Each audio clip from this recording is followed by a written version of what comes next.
Hello all. இன்னைக்கு அடுத்த concept நம்ம பார்க்க போறோம். அதாவது என்னன்னா கூலும்ஸ் லா. நம்ம ப்ரீவியஸா பார்த்திருந்தது ஒரு ஸ்டாட்டிக் சார்ஜஸோட ப்ராப்பர்ட்டிஸ் எப்படி இருக்கும், அந்த ப்ராப்பர்ட்டிஸ் மட்டும் இல்லாம அதை எப்படி வந்து அப்ளிகேஷன் ஓரியன்டா வந்து படிக்கிறது, அதில் இருக்கிற ஒரு ஒரு சில நியூமரிக்கல்ஸ் வந்து சால்வ் பண்ணியிருந்தோம். இப்போ அடுத்த கான்செப்ட் என்ன அப்படின்னா, இதுக்கு ரெண்டுக்கு நடுவில் இருக்கிற அந்த ஃபோர்ஸை வந்து கால்குலேட் பண்ணணும். அப்போ ஃபோர்ஸை கால்குலேட் பண்ணணும்னா நீங்க நெக்ஸ்ட் கான்செப்ட் என்ன, கூலும்ஸ் லா. இந்த கூலும்ஸ் லால நம்ம என்ன பண்ணுவோம் அப்படின்னா ஃபோர்ஸை வந்து கால்குலேட் பண்ணுவோம். நான் இன்னைக்கான ஓவர்வியூ கொடுத்துட்றேன். இன்னைக்கு என்ன பார்க்க போறோம் அப்படின்னு. அதாவது கூலும்ஸ் லானா என்ன, அதோட ஃபுல் அத ஸ்டேட்மெண்ட் எப்படி இருக்கும், அதோட ஃபார்முலா எப்படி இருக்கும், டெரிவேஷன் எப்படி இருக்கும், இதை வந்து டீட்டெயிலாக பார்க்க போறோம். அதுக்கப்புறம் அதே கூலும்ஸ் லா வந்து வெக்டர் ஃபார்ம்ல இருந்தால் எப்படி இருக்கும். ஏன்னா உங்களுக்கே தெரியும் பிசிக்ஸ்ல டைரக்ஷன் எவ்வளோ இம்பார்ட்டன்ட் அப்படின்னு, ரைட்? அப்போ வெக்டர் ஃபார்ம் அப்படின்னா நம்ம வேல்யூ பிளஸ் டைரக்ஷன், அதாவது மேக்னிடியூட் பிளஸ் டைரக்ஷன், இது ரெண்டுமே சேர்த்து போடணும். அப்போ கூலும்ஸ் லாவே வெக்டர் ஃபார்ம்ல போடும்போது எப்படி இருக்கும்.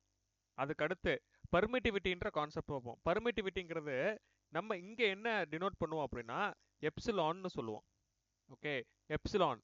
அதாவது பர்மிட்டிவிட்டி வந்து எப்சிலான் அப்சல்யூட் பர்மிட்டிவிட்டின்னு சொல்லுவோம். இல்லாட்டியும் எப்சிலான் நாட், அதாவது ஃப்ரீ ஸ்பேஸ்ல இருக்கிற பர்மிட்டிவிட்டி. அப்படி இல்லாட்டியும் எப்சிலான் ஆர், அதாவது ஏதாவது ஒரு மீடியம்குள்ள வச்சிருந்தா அந்த இடத்துல பர்மிட்டிவிட்டி எப்படி இருக்கும். அப்போ இந்த மூணை பத்தியும் அதுக்கான டெரிவேஷன் அண்ட் சம் ஃபார்முலாஸையும் பார்க்க போறோம் இந்த இதை மூணு பேஸ் பண்ணி. அதுக்கப்புறம் பிரின்சிபல் ஆஃப் சூப்பர் பொசிஷன். இந்த பிரின்சிபல் ஆஃப் சூப்பர் பொசிஷன் என்னன்னா பொது மாத்துன்னு கூட வச்சுக்கலாம். அதாவது ஒரு 10 பேர் சேர்ந்து ஒருத்தனை அடிக்கிறாங்க அப்படின்னா அந்த 10 பேர் எவ்வளோ அடி வந்து அவன் அடிச்சிருப்பாங்க, இதுதான் வந்து சூப்பர் பொசிஷன் பேரு. அதாவது ஒருத்தனை 10 பேர் அடிக்கிறாங்க, அப்ப அந்த ஒருத்தன் மேல 10 பேர் எவ்வளோ அடி அடிச்சிருப்பாங்க அதை கால்குலேட் பண்ணீங்கன்னா அதுக்கு பேர் வந்து சூப்பர் பொசிஷன் பேரு. அதாவது ஒரு சார்ஜ் இருக்கும், ஒரு சார்ஜ் இருக்கும், ஒன் செகண்ட். ஒரு சார்ஜ் இருக்கு அப்படின்னா இந்த சார்ஜ் மேல ஒரு 10 பேர் சேர்ந்து எல்லாருமே சேர்ந்து அடிச்சா எப்படி இருக்கும், எவ்வளவு ஃபோர்ஸ் இருக்கும், அதை வந்து கால்குலேட் பண்றதா பிரின்சிபல் ஆஃப் சூப்பர் பொசிஷன். அதுக்கப்புறம் ரொம்ப இம்பார்ட்டன்டான கான்செப்ட் என்ன அப்படின்னா gravity versus electric field, right? அப்போ கிராவிட்டிக்கும் எலக்ட்ரிக் ஃபீல்டுக்கும் என்ன ஒரு கம்பேரிசன் இருக்க போகுது, அதை கம்பேர் பண்ணி அதோட ரிசல்ட்டையும் வந்து நம்ம இது பண்ண போறோம். இது வந்து 1 மார்க்ல வரலாம், சம்டைம்ஸ் வந்து ஏதாவது கேஸ் பேஸ் கொஷின்ஸ்லயோ இல்லை ஏதாவது இந்த ரீசனிங் கொஷின்ஸ்ல எல்லாம் வரலாம். ஸோ அது வந்து ரொம்ப important, gravity versus electric field. First என்ன பார்க்க போறோம் அப்படின்னா போர்டை சால்வ் பண்ணிட்டு அதுக்கப்புறம் நீட்டு அதுக்கப்புறம் ஜெய் மீன்ஸோட ஒரு சில ப்ராப்ளம்ஸ் வந்து சால்வ் பண்ண போறோம். ஓகே, நெக்ஸ்ட் இதுல இருந்து நான் எல்லாமே டிஸ்கஸ் பண்ணிட்டேன். அதாவது ஸ்டேட்மெண்ட், கூலும்ஸ் லாவோட ஸ்டேட்மெண்ட் பார்க்க போறோம். அதுக்கப்புறம் mathematical form of Coulomb's law, அதை வந்து டீட்டெயிலாக டிஸ்கஸ் பண்ண போறோம். அதுக்கப்புறம் அந்த மேத்தமெட்டிக்கல் ஃபார்மை வச்சு கூலும்ஸ் லா வந்து வெக்டார்ல இருந்தால் எப்படி இருக்கும் அதையும் வந்து பார்க்க போறோம். அதுக்கப்புறம் permittivity, super position comparison, gravity கூட சேர்த்து நம்ம கம்பேர் பண்ண போறோம். இப்போ first concept Coulomb's law. Coulomb's லாங்கிறது ஆக்சுவலா நம்ம போன வருஷமே படிச்சிருந்திருப்பீங்க. F which is equal to G m1 m2 divided by r square. இந்த ஃபார்முலா எங்க படிச்சிருக்கீங்க ஞாபகம் இருக்கா? போன வருஷம் யுனிவர்சல் லா ஆஃப் கிராவிடேஷன்ல வந்து படிச்சிருந்திருப்பீங்க. F which is equal to G m1 m2 by r square. அதாவது force of attraction between any two masses and which is directly proportional to the product of the masses and inversely proportional to the square of distance between them. இது வந்து universal law of கிராவிடேஷன்ல படிச்சிருப்பீங்க. இதுவே இதே formula தான் இங்கேயும் நம்ம என்ன கண்டுபிடிக்க போறோம் அப்படின்னா ரெண்டு சார்ஜுக்கு நடுவில் இருக்கிற ஃபோர்ஸ் வந்து கால்குலேட் பண்ண போறோம். ஓகே, அப்ப ரெண்டு சார்ஜ், ஒரு சார்ஜ் இங்க இருக்கு, இன்னொரு சார்ஜ் இங்க இருக்கு. ஓகே, இந்த ரெண்டு சார்ஜுக்கு நடுவில் இருக்கிற ஃபோர்ஸ், இந்த ஃபோர்ஸ் வந்து எவ்வளவு இருக்கும். இது வந்து பாசிட்டிவ்னாலும் சரி, நெகட்டிவ்னாலும் சரி, நெகட்டிவ்னாலும் சரி, ஃபோர்ஸ் ஆஃப் அட்ராக்ஷன் இல்லாட்டியும் ஃபோர்ஸ் ஆஃப் ரிப்பல்ஷன், இது ரெண்டுல எதை நம்ம வந்து பார்க்க போறோம். ஓகே, அதுதான் வந்து கூலும்ஸ் லா. அப்போ கூலும்ஸ் லானா ஃபோர்ஸ் தான். இப்போ நிறைய பேத்துக்கு ஒரு கன்ஃபியூஷன் வரும், இந்த கூலும்ஸ் லாக்கும் இந்த எலக்ட்ரிக்கல் ஃபீல்டுக்கும் வந்து நிறைய பேருக்கு கன்ஃபியூஷன் இருக்கும். நான் வந்து இந்த எலக்ட்ரிக்கல் ஃபீல்டு நடக்கும்போது உங்களுக்கு டீட்டெயிலாக சொல்றேன். இந்த கூலும்ஸ் லாங்கிறது ஒரு ஃபோர்ஸ். அதாவது எதுக்கு யாராவது ஒருத்தர் இருந்தா தான், அதாவது ஒரு ரூம்குள்ள நீங்க மட்டும் இருந்தீங்கன்னா சண்டை யார்ட்டையும் போட முடியாது. இதே உங்களுக்கு வந்து சண்டை போடுறதுக்கு யாராவது ஒருத்தர் வந்தா அப்படின்னா சண்டை போட முடியும். அதே மாதிரி தான் இங்க சும்மா இருக்கும்போது நம்மளுக்கு ஒரு இதுவுமே இருக்காது. ஆனா இன்னொருத்தர் யாராவது எதுக்கு வந்தா அப்படின்னா அவங்க கூட சண்டை போடுவான். அதுதான் கூலும்ஸ் லா. கூலும்ஸ் லாங்கிறது ஃபோர்ஸ், ரெண்டு பேத்துக்கு நடுவில் இருக்கிற ஃபோர்ஸ். அப்போ இதோட ஃபார்முலா எப்படி இருக்கும் அப்படின்னா நான் உங்களுக்கு சொல்றேன். சேம் இதே தான் யுனிவர்சல் லா ஆஃப் கிராவிடேஷன் என்ன பார்த்தீங்களோ அதே தான் ஃபார்முலா இருக்க போது நான் உங்களுக்கு சொல்கிறேன். அப்போ இதோட எஸ்ஐ யூனிட் சார்ஜோட எஸ்ஐ யூனிட்னு பார்த்தோம் அப்படின்னா உங்களுக்கு கூலூம்ஸில் வரும், ரைட். அப்போ பாயிண்ட் சார்ஜ் அப்படின்னா ஸ்மால் கியூ, சோர்ஸ் சார்ஜ் அப்படின்னா கேபிட்டல் கியூ. இதெல்லாம் வந்து நம்ம போன வீடியோலேயே வந்து டிஸ்கஸ் பண்ணியிருக்கோம், ரைட். ஸோ இப்போ இதுலேருந்து உங்களுக்கு சிபிஎஸ்சி போர்டில் என்ன மாதிரி கொஷின்ஸ்லாம் கேட்கலாம் அப்படின்னா ஸ்டேட் கூலூம்ஸ் லா இன் எலக்ட்ரோஸ்டாட்டிக்ஸ், அதாவது அதோட டெஃபனேஷன் கேட்கலாம். கூலூம்ஸ் லானா என்ன, அதை அந்த எலக்ட்ரோஸ்டாட்டிக்ஸில் வந்து அந்த கூலூம்ஸ் லா வந்து எப்படி ரிலேட் பண்ணுறீங்க, இல்லாட்டியும் அந்த கூலூம்ஸ் லா வந்து வெக்டர் ஃபார்மில் இருந்தால் எப்படி இருக்கும், அதோட எஸ்ஐ யூனிட்டோட சேர்த்து எழுதுங்க. இதெல்லாம் வந்து உங்களுக்கு சிபிஎஸ்சி போர்டில் வந்து கேட்கறதுக்கான கொஷின்ஸ். நான் நீட் ஜேஇ வந்து அடுத்து வரேன், அடுத்து என்னென்ன கொஷின்ஸ்லாம் கேட்கலாம் அப்படின்றத, ரைட். இப்போ வந்து நம்ம கூலூம்ஸ் லானா என்னன்னு பார்த்துருவோம். மேத்தமெட்டிக்கல் ஃபார்மாக நம்ம கூலூம்ஸ் லாவை எப்படி சொல்லுவோம் அப்படின்னா, அதாவது force directly proportional to product of the charges and inversely proportional to square of the distance between them. அதாவது product of the charges inversely proportional to square of the distance between them. Okay, இப்போ எனக்கு இங்கே proportionality இருக்கு. இந்த proportionality நான் remove பண்ணணும் அப்படின்னா நான் அந்த இடத்துல ஒரு கான்ஸ்டன்ட் போடணும். இங்கே வந்து நம்ம எலக்ட்ரிக்கல் கான்செப்ட்ஸ் வந்து பார்த்துட்டு இருக்கோம் இல்லையா. அப்போ எலக்ட்ரிக்கல் கான்செப்ட்ஸ்ன்ற போது இந்த இடத்துல நம்ம யூஸ் பண்ணுற கான்ஸ்டன்ட் வந்து டைஎலக்ட்ரிக் கான்ஸ்டன்ட், அதுக்கு பேர் வந்து கேன்னு பேர். ஓகே, கேங்கிறது வந்து உங்களுக்கு டை எலக்ட்ரிக் கான்ஸ்டன்ட். அதோட வேல்யூ வந்து பார்த்தோம் அப்படின்னா 1/4π எப்சிலான் நாட். இது வந்து பெர்மிட்டிவிட்டி இன் ஃப்ரீ ஸ்பேஸ்ன்னு பேர். எப்சிலான் நாட்ங்கிறது பெர்மிட்டிவிட்டி இன் ஃப்ரீ ஸ்பேஸ், எப்சிலான்ங்கிறது அப்சல்யூட் பெர்மிட்டிவிட்டி, எப்சிலான் ஆருங்கிறது பெர்மிட்டிவிட்டி இன் மீடியம். மொத்தம் 3 கான்செப்ட். இது வந்து permittivity in free space. Okay, அப்போ எனக்கு இதில் இன்க்ளூட் பண்ணும்போது எனக்கு எப்படி வரும், force which is equal to 1/4π epsilon naught q1 q2 divided by r square. இந்த மாதிரி உங்களுக்கு ஃபார்முலா வந்துடும். 1/4π epsilon naught q1 q2 by r square, right. இது வந்து ப்ராடக்ட் ஆஃப் த சார்ஜஸ், இது வந்து டிஸ்டன்ஸ். ஓகே, இது வந்து நம்ம ஃபார்முலாவாக பார்த்துட்டோம். ஓகே, இது ஆக்சுவலாக எப்படி இருக்கும் அப்படின்னா இங்கே ஒரு சார்ஜ் இருக்குது, இது வந்து ப்ளஸ் கியூ சார்ஜ், இது வந்து ப்ளஸ் கியூ சார்ஜ். ஓகே, இது ரெண்டுக்கு நடுவில் இருக்கிற டிஸ்டன்ஸ் வந்து ஆர். ஓகே, அதாவது இது பாசிட்டிவ் சார்ஜ், இது பாசிட்டிவ் சார்ஜ், ரெண்டுக்கு நடுவில் என்ன இருக்கும் அப்படின்னா ஃபோர்ஸ் ஆஃப் ரிப்பல்ஷன் அதிகமாக இருக்கும். ஓகே, ஆனால் ஏன் சார் இங்கே வந்து சென்டர்லேருந்து எடுத்திருக்கீங்க அப்படின்னா நல்லா புரிச்சுக்கோங்க, டிஸ்டன்ஸ் எப்பயுமே சென்டர் டு சென்டர் மட்டும் தான் மெஷர் பண்ணணும். நிறைய பேர் வந்து மிஸ்டேக் போடுறது என்னன்னா இந்த மாதிரி பண்ணிடுவீங்க, அதாவது எட்ஜில் இருந்து எட்ஜ் வரைக்கும் போட்டு இங்கே ஆர்னு போட்டுருவீங்க. இப்படி போட்டால் அது வந்து தப்பு, இந்த மாதிரி வந்து போடக்கூடாது, ரைட். சென்டர்ல இருந்து சென்டர் வரைக்கும் இருக்கிறது தான் உங்களுக்கு டிஸ்டன்ஸ் கால்குலேஷன். ஓகே, இப்போ இது எல்லாமே வந்து டீட்டெயிலாக உங்களுக்கு தெரிஞ்சிருக்கும்னு நினைக்கிறேன். இதுக்கு ரெண்டுக்கு நடுவில் இருக்கிறது ஃபோர்ஸ் ஆஃப் அட்ராக்ஷன் கிடையாது, ரிப்பல்ஷன். ஏன்னா ரெண்டுமே பாசிட்டிவ் சார்ஜ். இப்போ இங்கே பாசிட்டிவ் இங்கே நெகட்டிவ் இருந்துச்சுன்னா இங்கே ஃபோர்ஸ் ஆஃப் அட்ராக்ஷன் இருக்கும், ரைட். ஓகே, ஸோ இப்போ நம்ம இதை வந்து கொஞ்சம் டீட்டெயில்டாக பார்ப்போம். அதாவது எனக்கு கேவோட வேல்யூ வந்து நான் இப்போ கால்குலேட் பண்ணணும். கேவோட வேல்யூ எனக்கு கால்குலேட் பண்ணணும் அப்படின்னா K which is equal to 1/4π epsilon naught, 1/4π epsilon naught. இப்போ எனக்கு கேவோட வேல்யூ வேணும் அப்படின்னா எப்சிலானோட வேல்யூ வேணும். ஓகே, இது கான்ஸ்டன்ட் தான், ரைட். இது வந்து மாறுதல் கிடையாது. கேவோட வேல்யூ கான்ஸ்டன்ட் தான். Permittivity in free space epsilon நாட்டோட வேல்யூ வந்து கான்ஸ்டன்ட் தான். ஓகே, இப்போ எப்சிலான் நாட்டோட வேல்யூ வந்து பார்த்தோம் அப்படின்னா 8.854 into 10⁻⁻11. ஓகே, ஸோ இதோட எஸ்ஐ யூனிட் என்னவா இருக்கும், இதோட எஸ்ஐ யூனிட் என்னவா இருக்கும். இப்போ நான் இதுலேருந்து என்ன கேட்குறேன் அப்படின்னா இதோட எஸ்ஐ யூனிட் வந்து நிறைய பேர் மறந்துடுறாங்க, மறந்து வந்து எஸ்ஐ யூனிட் வந்து தப்பாக எழுதிடுறாங்க, ரைட். அப்போ நான் இதுலேருந்து உங்களுக்கு எப்படி ரிமெம்பர் பண்ணுறது, எப்படி ஞாபகம் வச்சுக்கிறது அப்படின்றக்காக நான் ஒரு சிம்பிள் ட்ரிக் நான் சொல்லித்தரேன், எப்படி எஸ்ஐ யூனிட்டை ஞாபகம் பண்ணிக்கணும் அப்படின்றக்காக. இப்போ சார்ஜ் இருக்கு இல்லையா, ஃபோர்ஸ் ஆஃப் அட்ராக்ஷன், இங்கே என்ன பார்த்துருக்கோம் நம்ம, force of attraction q1 q2 by r square இல்லையா. இப்போ உங்களுக்கு மறந்துருச்சு அப்படின்னா எப்சிலான் நாட்டோட எஸ்ஐ யூனிட் மறந்துருச்சு அப்படின்னா யூ ஜஸ்ட் டேக்கன் ஃப்ரம் ஃபோர்ஸ்லேருந்து எடுத்துக்கோங்க, ரைட். ஆனால் இது இப்படி தான் கண்டுபிடிக்கணும்னா இது தப்பான மெத்தட். பட் உங்களுக்கான ஞாபகம் வச்சுக்கிறதுக்கான ஒரு சிம்பிள் நான் டெக்னிக் தான் இங்கே சொல்கிறேன். q1 q2 by r square. இப்போ q1 q2 என்ன வேல்யூ இருக்கும், என்ன SI unit, coulomb square, right. நான் இப்போ இங்கே வந்து உங்களுக்கு டீட்டெயிலாக சொல்கிறேன். மறந்துருச்சுன்னா இந்த தான் ஒரே மெத்தட். இப்போ மேலே என்ன இருக்கு, q1 q2 வந்து கூலும் ஸ்கொயர், ஏன்னா ரெண்டு சார்ஜஸ் இருக்கு. நெக்ஸ்ட் டிவைடட் பை இருக்கு இல்லையா, டிஸ்டன்ஸோட எஸ்ஐ யூனிட் என்னவா இருக்கும் அப்படின்னா மீட்டர். அப்போ டிவைடட் பை மீட்டர். அப்போ ரெண்டு டிஸ்டன்ஸ் ஸ்கொயர் இல்லையா, அப்போ மீட்டர் ஸ்கொயர்.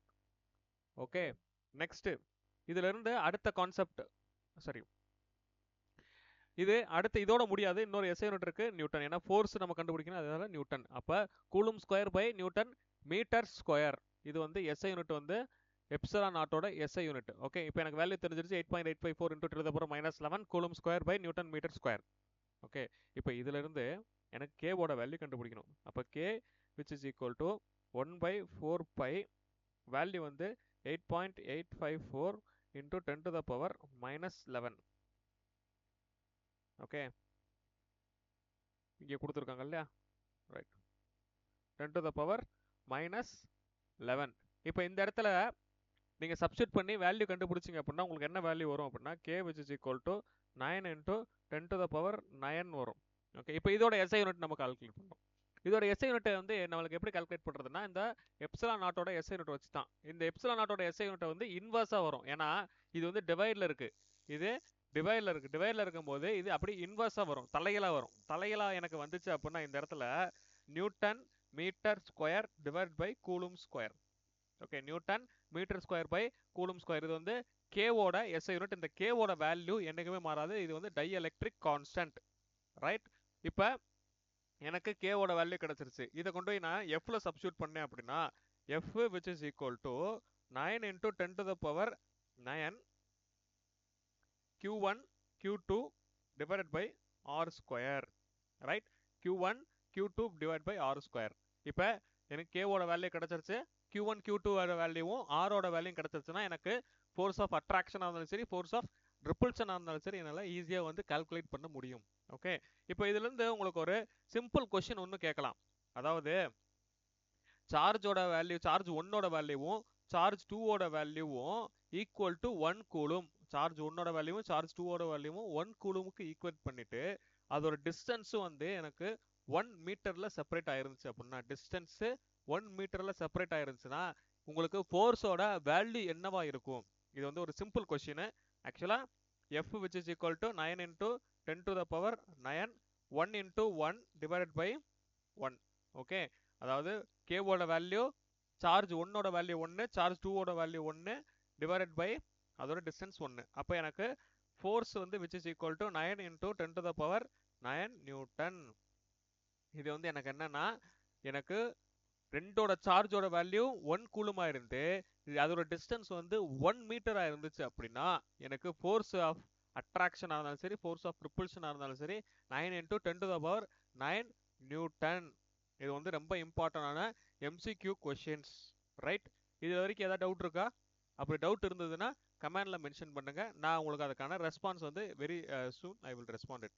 ரைட், ஓகே, அப்போ எனக்கு எலக்ட்ரோஸ்டாட்டிக் ஃபோர்ஸோட ஃபார்முலா எனக்கு தெரியும். f which is equal to 1/4 pi epsilon naught q1 q2 by r square. இது வந்து ஃப்ரீ ஸ்பேஸோட வேல்யூ. ஓகே, ஏன்னா எப்சிலான் நாட்ங்கிறது ஃப்ரீ ஸ்பேஸ். ரைட், அப்போ எனக்கு இதில் ஏதோ ஒரு மீடியம் இருந்துச்சுன்னா எனக்கு எப்படி இருந்திருக்கும்? ரைட், எனக்கு மீடியம் இருந்ததுன்னா எப்படி இருந்திருக்கும்? நான் இங்கே எழுதுறேன். எனக்கு ஒரு மீடியம்ல இருந்தா எப்படி இருந்திருக்கும்? அப்ப மீடியம் இருந்ததுன்னா f which is equal to 1/4 pi epsilon r q1 q2 divided by r square. இது வந்து எனக்கு என்னன்னா மீடியம் இருந்தா எனக்கு எப்சிலான் r, இதே வந்து எனக்கு ஃப்ரீ ஸ்பேஸா இருந்தா எப்சிலான் நாட். ஓகே, ரெண்டுக்கும் வந்து டிஃபரன்ஸ் இருக்கு, epsilon r epsilon not. Okay, right. So இப்போ நம்ம என்ன பண்ண போறோம் அப்படின்னா வெக்டார் ஃபார்ம்ல வந்து இதை கால்குலேட் பண்ண போறோம். வெக்டார் ஃபார்ம்ல எப்படி இருக்கும்? கூலும்ஸ்ல வந்து வெக்டார் ஃபார்ம்ல எப்படி இருக்கும்? இப்போ நம்மளுக்கு தெரியும் ஃபோர்ஸ் வந்து it is an vector quantity. Vector குவான்டிட்டிங்கிறது எல்லாமே வந்து வெக்டார்ல தான் போடணும். ஓகே, அதாவது டைரக்ஷனை மென்ஷன் பண்ணி நீங்க வந்து அதை போடணும். இப்போ டைரக்ஷனை எப்படி நம்ம மென்ஷன் பண்றது? ஆக்சுவலா எனக்கு ஃபார்முலா வந்து f which is equal to 1/4 pi epsilon naught q1 q2 divided by r square. இது வந்து எனக்கு ஃபோர்ஸோட ஃபார்முலா. ரைட், இது வந்து வேல்யூ மட்டும். இப்போ நான் வெக்டார்ல போடணும், இதுவே நான் வெக்டார்ல போடணும் அப்படின்னா டைரக்ஷனோட சேர்த்து சொல்லணும். அப்போ வெக்டார் கோஆர்டினேட்ங்கிறது f vector which is equal to 1/4 pi epsilon q1 q2 by r square. Okay, இங்கேயும் எனக்கு டிஸ்டன்ஸ் மென்ஷன் பண்ணும், R12 R21, அதை உங்களுக்கு என்னன்னு சொல்றேன். ரைட், அதுக்கப்புறம் இந்த இடத்துல எனக்கு எப்படி வரும் அப்படின்னா ஆர் கேப். ஓகே, ஆர் கேப்புங்கிறது எனக்கு யூனிட் வெக்டார், அதாவது டைரக்ஷனை மென்ஷன் பண்றது 1/4 epsilon q1 q2 by r square r vector. Okay சரி, ஆர் கேப், ஆர் கேப்புங்கிறது யூனிட் வெக்டார். ரைட்,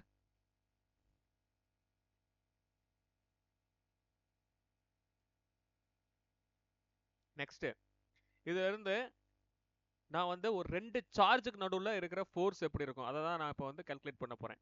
அதாவது ஒரு சார்ஜ் இங்க இருக்கு, Q1ன்ற பிளஸ் சார்ஜ், இங்க ஒரு சார்ஜ், இது வந்து Q1, இது Q2, ரெண்டு சார்ஜ் இருக்கு. இந்த ரெண்டு சார்ஜுக்கு நடுவில் இருக்கிற டிஸ்டன்ஸ்னு பார்த்தோம் அப்படின்னா R. ஓகே, ரெண்டு சார்ஜுக்கு நடுவில் இருக்கிற டிஸ்டன்ஸ் எனக்கு R. ஓகே, இப்போ எனக்கு என்ன கால்குலேட் பண்ண போறேன்னா, இது வந்து general formula.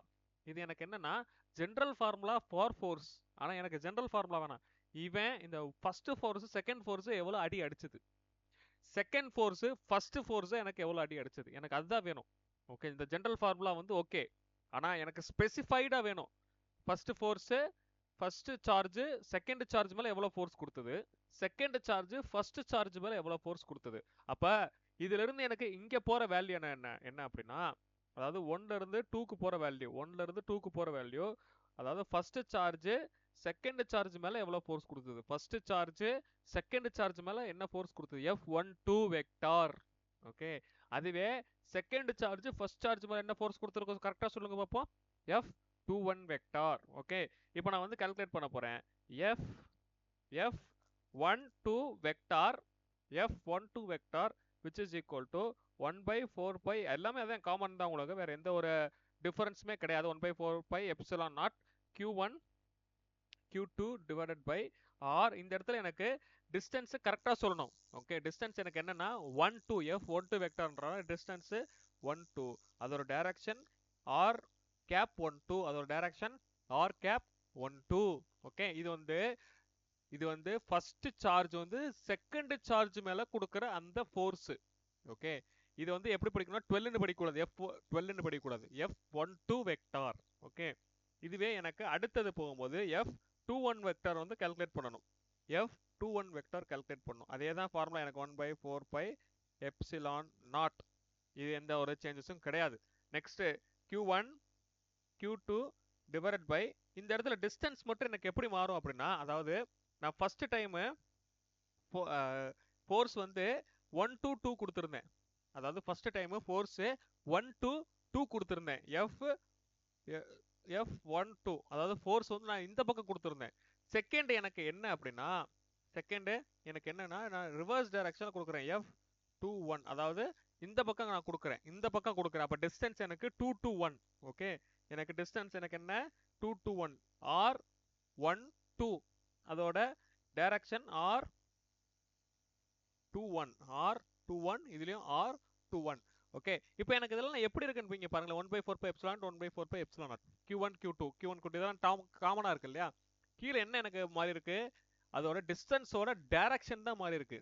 Okay, distance same தான் எனக்கு, ஆனா டிஸ்டன்ஸோட டைரக்ஷன் மாறி இருக்கு. இங்கேயும் டைரக்ஷன் மாறி இருக்கு, இங்கேயும் டைரக்ஷன் மாறி இருக்கு. ஏன்னா நான் ஃபர்ஸ்ட் டைம் இந்த சைடு நான் ஃபோர்ஸ் கொடுக்குறேன், இந்த சைடு நான் ஃபோர்ஸ் கொடுக்குறேன். செகண்ட் இந்த சைடு ஃபோர்ஸ் இருக்கு. நீங்க நல்லா புரிஞ்சுக்கோங்க, பிசிக்ஸ்ல ஒரு ரூல்ஸ் ஒன்று இருக்கு. அதாவது நெகட்டிவ் டேர்ம்ங்கிறது எனக்கு என்னன்னா டைரக்ஷனை மென்ஷன் பண்ணும். நான் எப்படி கொடுக்கறனோ அதுக்கு ஆப்போசிட் டைரக்ஷன்ல எனக்கு இருந்ததுன்னா அது டைரக்ஷன் மென்ஷன் பண்ண நெகட்டிவ்ல யூஸ் பண்ணும். அது வேல்யூ கிடையாது. ரைட், நெகட்டிவ்ங்கிறது வேல்யூ கிடையாது, நெகட்டிவ்ங்கிறது டைரக்ஷன். என்ன டைரக்ஷன்ல நீங்க வந்து ஃபோர்ஸ் கொடுக்குறீங்கன்னு. ஃபர்ஸ்டோட டைரக்ஷன் இப்படி இருக்கு, செகண்டோட டைரக்ஷன் அதுக்கு ஆப்போசிட் இருக்கு, ஆனா ரெண்டோட வேல்யூ வந்து எனக்கு சேம். புரிஞ்சுதா? அப்ப வேல்யூ எனக்கு சேம்ங்கிற போது F வெக்டார் 12, இதோட direction which is equal to value எனக்கு சேம் தான், F21. Okay, F12 vector F21 vector ரெண்டுமே எனக்கு வேல்யூ சேம் தான். ஆனா அந்த இடத்துல எனக்கு டைரக்ஷன் ஆப்போசிட்டா இருக்கு. ஸோ அதனால நான் வந்து மைனஸ். ஏன்னா F12 இந்த டைரக்ஷன், F21 அதுக்கு ஆப்போசிட், அப்போ minus of this direction. Okay, அப்போ இது எனக்கு எப்படி இருக்கு அப்படின்னா, according to Newton's third law of motion. Okay, அப்போ இந்த கண்டிஷன் எனக்கு எப்படி இருக்கு அப்படின்னா, இந்த கண்டிஷன் எனக்கு எப்படி இருக்குன்னா Newton's third law of motion அது மாதிரி வந்து இந்த கண்டிஷன் எனக்கு சாட்டிஸ்ஃபை ஆகுது. ஓகே, ஏதாவது டவுட் இருக்கா இதுல? அப்ப வெக்டார் ஃபார்ம் அப்படின்னா இது எல்லாமே வந்து நீங்க சேர்த்து எழுதணும். லாஸ்டா இந்த ஸ்டேட்மெண்ட் இன்கேஸ் போர்டு எக்ஸாம்ல கேட்டிருந்தாங்கன்னா இந்த ஸ்டேட்மெண்ட் எழுதலைன்னா மார்க் கிடையாது. Third law of motion, it satisfies third law of motion. Right, ஏதாவது டவுட் இருந்தா கமெண்ட்ல மென்ஷன் பண்ணுங்க. ஓகே, இன்னும் அடுத்த கான்செப்ட் வந்து இதுல நம்ம பார்த்தோம் அப்படின்னா டைஎலக்ட்ரிக் கான்ஸ்டன்ட். இதை நான் தான் உங்களுக்கு ஆல்ரெடி டிஸ்கஸ் பண்ணிட்டேன். டைஎலக்ட்ரிக் கான்ஸ்டன்ட் எப்படி இருக்கும்? இது வந்து ஆக்சுவலாக தப்பா கொடுத்துருக்கு. எப்சிலான் நாட் வந்து கீழே வரணும். ஓகே, எப்சிலான் நாட் வந்து கீழே வரணும், இந்த இடத்துல வரணும். ஓகே, அப்ப இந்த கான்செப்ட் வந்து நம்ம ஆல்ரெடி டிஸ்கஸ் பண்ணியிருக்கோம். Okay, epsilon not is equal 8.854 into 10 to the power -12. அங்க சாரி, அங்க -11 கொடுத்துருந்தேன், தப்பா இது பண்ணிட்டேன், மாத்திக்கங்க. -12 இந்த இடத்துல. ஓகே, ஸோ இது வந்து ஃபோர்ஸோட value 1/4πε0 Q1 Q2 by R² நம்ம ஆல்ரெடி எல்லாமே டிஸ்கஸ் பண்ணிட்டோம். இதுல டைஎலக்ட்ரிக் வந்து ரொம்ப இம்பார்ட்டன்ட். எப்ப அப்படின்னா இந்த இடத்துல நல்லா பாருங்க, டைஎலக்ட்ரிக் எனக்கு மோஸ்ட் இம்பார்ட்டன்ட். எப்ப அப்படின்னா ஏர்ல இருக்கும்போது டைஎலக்ட்ரிக் கான்ஸ்டன்டோட வேல்யூ வந்து எனக்கு 1. ஆனா ஃபோர்ஸ் அங்க ஆக்ட் ஆனாலும் எனக்கு எந்த ஒரு ரெஸ்பான்ஸ் இருக்காது. ஃபோர்ஸ்னால வந்து டைஎலக்ட்ரிக் கான்ஸ்டன்டோட இது வந்து நடக்காது. எப்ப அப்படின்னா ஏர்ல. ஆனா வாட்டர்ல போகும்போது ஃபோர்ஸ் வந்து ரொம்ப பெரிய இது பண்ணும். என்னன்னா ஃபோர்ஸ் வந்து ரெடியூஸ்டு பை 1/80 டைம்ஸ். ஓகே, அப்ப வாட்டர்ல இருக்கும்போது எனக்கு டைஎலக்ட்ரிக் கான்ஸ்டன்டோட வேல்யூ வந்து ஃபோர்ஸ்னால அஃபெக்ட் ஆகும். இதுவே கிளாஸா இருந்தாலும் சரி, மைக்காக இருந்தாலும் சரி, உங்களுக்கு ரெடியூஸ் ஆகும். இது வந்து உங்களுக்கு 1 மார்க் டைப்ல வரும். ஓகே, ஸோ இன்னைக்கு வந்து நம்ம எல்லாம் டிஸ்கஸ் பண்ணது வந்து என்னன்னா கூலும்ஸ் லா வந்து ஒரு டீட்டெயிலாக டிஸ்கஸ் பண்ணியிருக்கோம். கூலும்ஸ் லானா என்ன, கூலும்ஸ் லாவோட வெக்டார் ஃபார்ம் எப்படி இருக்கும், இதெல்லாமே வந்து டீட்டெயிலாக டிஸ்கஸ் பண்ணியிருக்கோம். உங்களுக்கு ஏதாவது டவுட் இருந்தது அப்படின்னா கமெண்ட்ல மென்ஷன் பண்ணுங்க. இதை பற்றியான டீட்டெயில்டாக வந்து அடுத்த வீடியோஸில் பார்ப்போம். அது வரைக்கும் ஸ்டே கியூரியஸ்.